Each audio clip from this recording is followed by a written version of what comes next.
Expired माल विकलायस तू, expired माल. 20 bottle तू expire झालेला माल विकलास की नाही सांग. आता आम्ही नाही घेतले असते तरी तुला दुसऱ्याला विकले असते. खेडमधून एक धक्कादायक बातमी समोर आली आहे.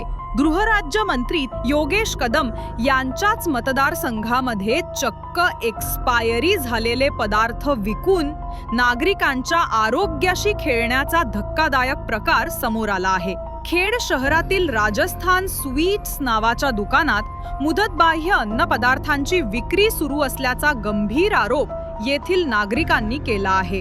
दिनांक 20 सप्टेंबर रोजी अरबाज बडे यांच्यासह पुष्पेन दिवटे, सऊद सईन, कामरान परकार आणि हम्माद परकार या तरुणांनी या दुकानातून काही गोड पदार्थ आणि थंड पेये विकत घेतले.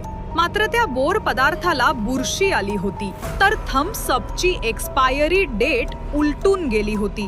या पदार्थांच्या सेवनानंतर सलग 2 दिवस त्यांना उलट्या, जुलाब आणि अशक्तपणाचा त्रास जाणवला असल्याचे त्यांनी तक्रारीमध्ये नमूद केले आहे.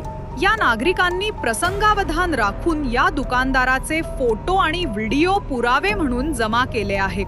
या गंभीर प्रकाराची दखल घेत नागरिकांनी खेड नगर परिषद अन्न व नागरी पुरवठा विभाग, उपविभागीय अधिकारी, तहसीलदार आणि खेड पोलीस स्टेशनकडे लेखी तक्रार केली आहे.